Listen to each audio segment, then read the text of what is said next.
Shalom, estamos aqui para comentar mais um devocional aqui dos capítulos 17, 18 e 19 do livro de Números. Eu quero aqui iniciar comentando o que está registrado aqui no versículo de número 7 do capítulo 18, que diz assim: Mas tu e os teus filhos contigo atendereis ao vosso sacerdócio, em tudo concernente ao altar, que é o que estiver para dentro do véu. Isto é o vosso serviço, e vos tem entregue o vosso sacerdócio por ofício como dádiva, porém o estranho que se aproximar morrerá. Vou ler novamente. Mas tu e teus filhos contigo atendereis ao vosso sacerdócio, e tudo concernente ao altar e ao que estiver para dentro do véu. Isto é o vosso serviço, e eu vos tenho entregue o vosso sacerdócio por ofício como dádiva, porém o estranho que se aproximar morrerá. Quero comentar esse versículo, na sequência eu vou comentar um outro, mas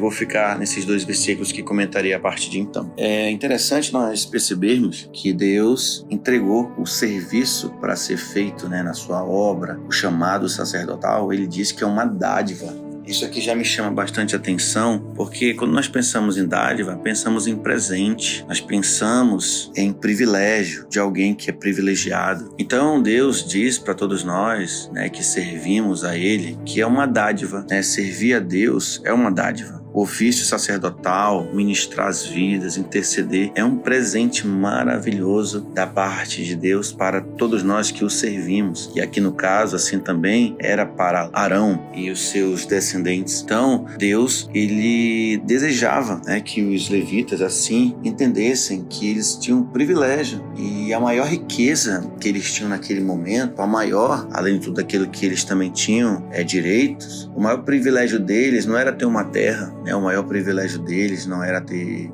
bens, mas o maior privilégio deles era servir a Deus. E quando eles estavam servindo a Deus, eles estavam próximos daquele que é a própria riqueza, o próprio Deus. Então, trazendo para nós, como eu estava comentando no início, esse é um privilégio. Nós que servimos a Deus, somos obreiros da sua obra, diáconos, evangelistas, líderes, pastores, bispos, apóstolos, reverendos, presbíteros, mestres, doutores. Todos nós que, de alguma forma, estamos ali desempenhando, intercessão, estamos em algum ministério, louvor, dança. É uma dádiva servir a Deus. Ministrar, as pessoas. Então eu quero dizer nessa palavra, inicial para você, que você se alegre nisso. Talvez, em alguns momentos, parece que a obra ela é penosa, parece que ela é cansativa. Parece, muitas vezes, olhamos para as situações que nos acontecem dentro do ministério, muitas vezes, com pessoas. Nós desanimamos, mas nunca esqueça disso. É uma dádiva. Deus, ele ministra isso, aos levitas, dizendo: olha, isso é uma dádiva. Ele fala: isto é o vosso serviço, e você tem entregue o vosso sacerdócio por ofício como dádiva,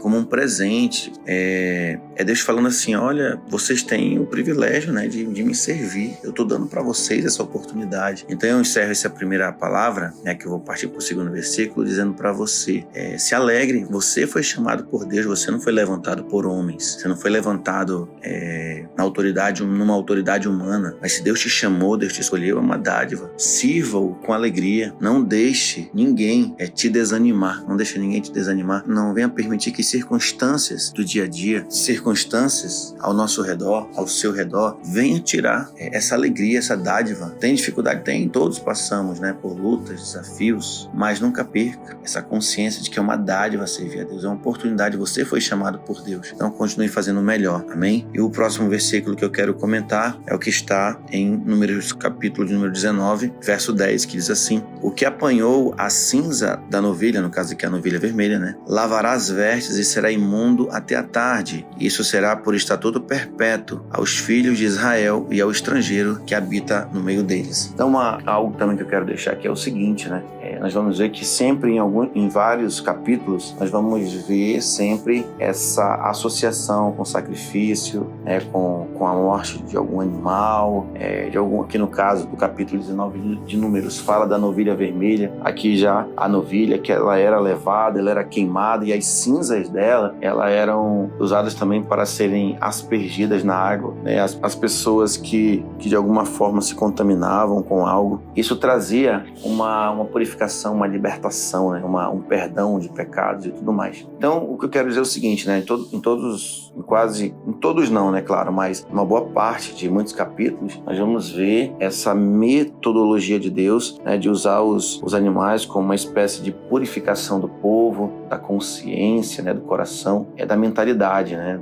Da percepção do povo. Então, é justamente isso. Então, o que eu quero dizer é o seguinte, que esses vários ritos, né? Que aconteciam, esses sacrifícios, era na verdade para trazer um impacto mesmo, era para mexer com a consciência, era para trazer um temor contínuo, porque era aquela questão. A partir do momento que o povo sempre entrava em algum tipo de pecado, existia algum tipo de sacrifício que eles deveriam fazer para pedir remissão dos pecados. Não necessariamente pedir a remissão, mas era uma busca pelo perdão, né? E havia um arrependimento e na sequência, né, deveria haver sim o sacrifício, né, de um animal ou de alguns animais. Então, na verdade, essa aqui é a questão.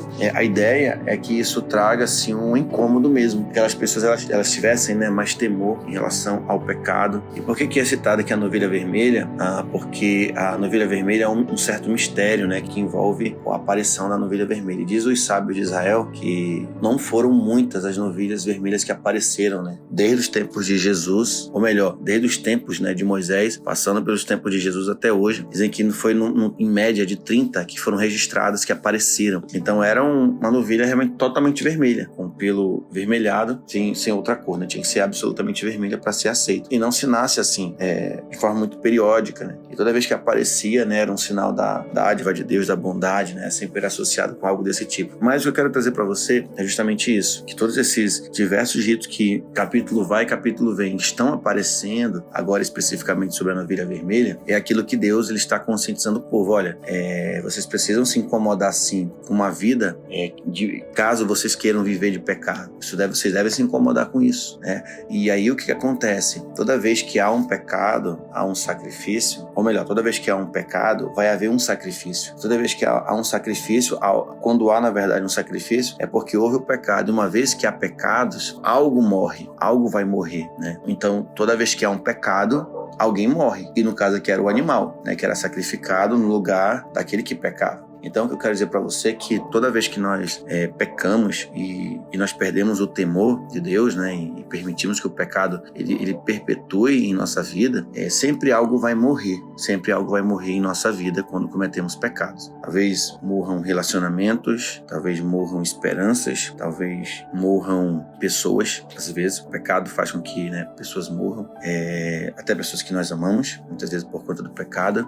Morre, talvez, acredito que alianças, né? Morrem alianças, morrem amizades. Então, que possamos ficar com esse lembrete muito importante. Toda vez que há pecado, que cometemos pecado, algo vai morrer, né? Por exemplo, quando exageramos realmente na nossa alimentação, nos cuidados com a nossa alimentação, algo vai morrer. A nossa saúde, evidentemente. Quando nós gastamos sem controle, né? Algo vai morrer. A nossa vida financeira. Então, tudo nós temos que buscar um equilíbrio e sempre fugindo do pecado. Toda vez que há pecado, algo vai morrer, né? Quando a pessoa muitas vezes vai para uma vida de vício, algo vai morrer ali com certeza. Esperança de pessoas, talvez um emprego vai se acabar por conta disso. Então, que nós possamos ter essa consciência que quando há pecado, algo vai morrer. No caso aqui, Deus estava alertando o povo, dizendo que era o ofertante que era para morrer, mas no caso aqui, ele era substituído por um animal, né? Nas entrelinhas nós vamos perceber isso. Então, que nós possamos, né, fugir sempre do pecado. Saber que o pecado não brinca com ninguém e toda vez que há pecado, algo vai morrer, né? Que Deus nos livre, que Deus nos guarde, que Deus nos proteja, em nome de Jesus.